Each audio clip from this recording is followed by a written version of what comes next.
into the Rivazza, the double left.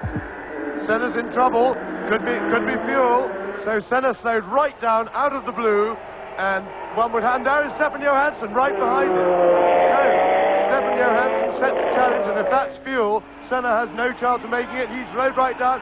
Stefan Johansson goes into the lead. What an amazing turn up, and this looks as if Stefan Johansson in his second drive for Ferrari is going to win his first Grand Prix. Probably won't pick up any points at all, because he's unlikely to be able to limp round for 3 laps. And that's Johansson. Johansson's in trouble now. Johansson is probably in fuel trouble, and Prost has now gone into the lead. What an incredible finish to the San Marino Grand Prix. Plans, and there is Senna parked off the track, presumably out of fuel.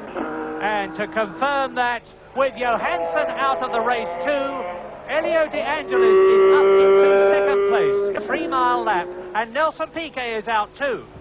Yes, this extremely fast pace has really caused havoc. Out of the last corner he comes, a victory he probably never expected to get, and Alain Prost is across the line. Thierry Boutsen has run out of petrol on the starting line as the checkered flag goes out for Elio De Angelis to finish in second place. Boutsen was third, and Patrick Tambay is a lap behind him, and Stefan Johansson actually smiling. And that is Niki Lauda touring in. Now, very unofficially, with Boutsen, there's Boutsen pushing in. He's got his front wheels across the line.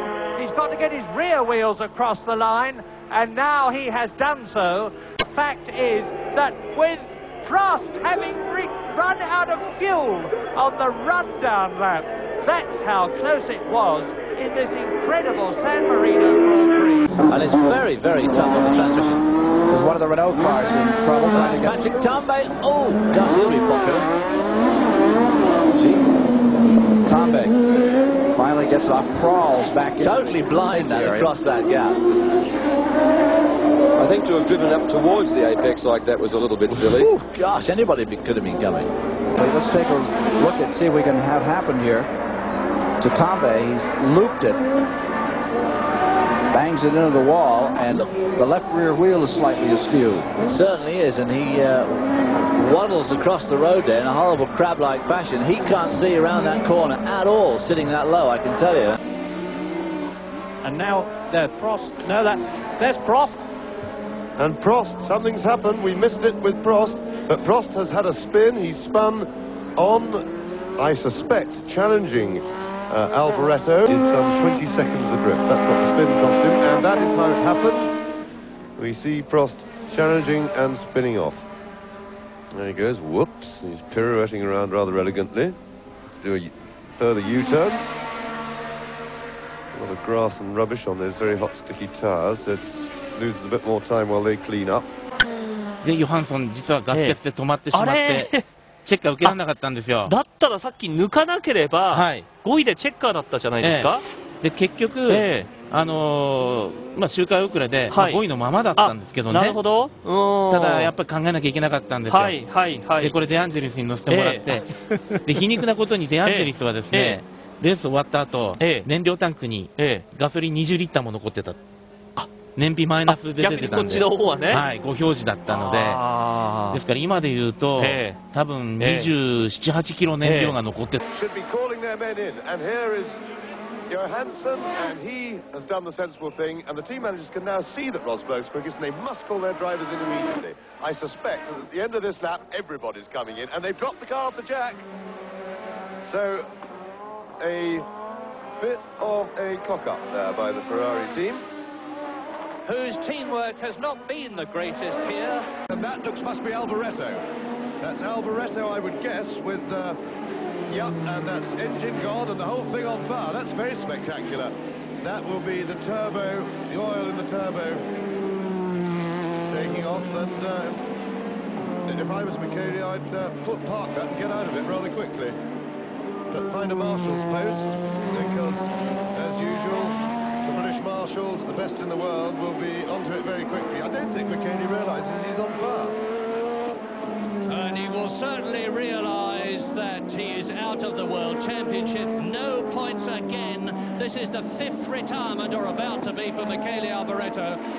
And this is going to be very nasty unless they get onto him very quickly in the pits, because that car is going to go up very soon, and there's about 40 gallons of petrol on it, and he's now cruising through the pit lane, as you can well see, pointing to the rear of the car and the flames as if everybody didn't know. And if I was in the pit lane, I would be hightailing it for the end as fast as my legs would carry me.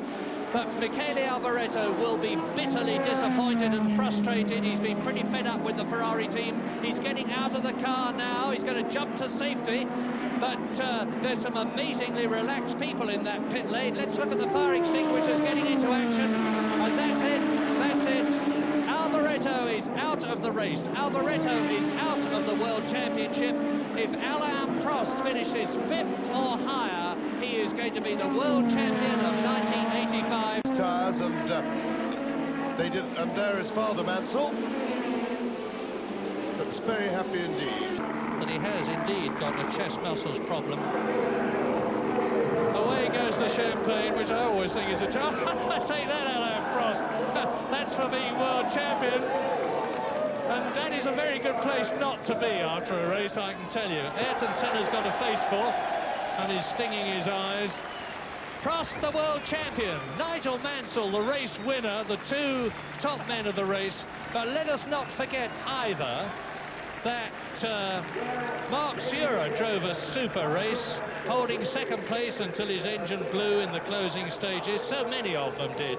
As condições em termos de performance absoluta, e chaqueteia Nelson Piquet com a sua habitual brincadeira antes da largada, bem disposto, o brasileiro da Brabham, que está a fazer a penúltima corrida dado ao Lotus de Ellie De Angelis, e problema com o Williams de Rosberg.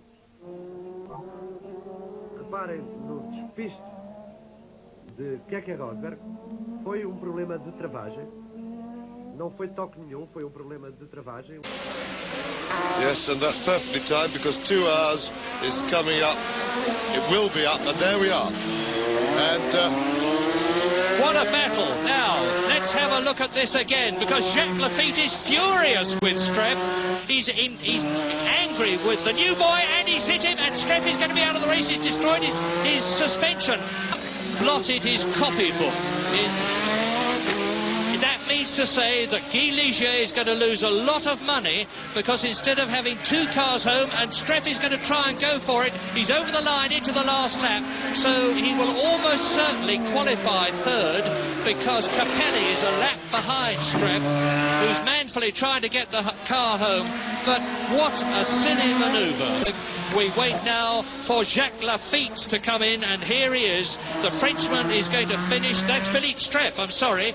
We're waiting for Jacques Lafitte as we see Streff, and his front wheel is about to come off, I think. Rosberg touring in, and Streff's only just going to make it without his front wheel coming right adrift, because he's got a real handling problem now, to put it very mildly. Indeed, the front wheel, look at that suspension on Streff's car. Lafitte has meantime finished in 2nd position, and Streff is either going to come home on 3 wheels or just fail to finish. He's going now into Paddock Turn. Well, he can get the car home, and I'm looking at the timing apparatus now to see how far Ivan Capelli is behind him. Too far to finish in 3rd position. And Streff is amazingly going to finish as Martini goes past him to unlap himself. But Streff has got a most peculiarly designed Ligier now, with the front wheels out of track, out of line, out of kilter, but he's into the finishing straight to finish 3rd, but having been unlapped by Gerhard Berger.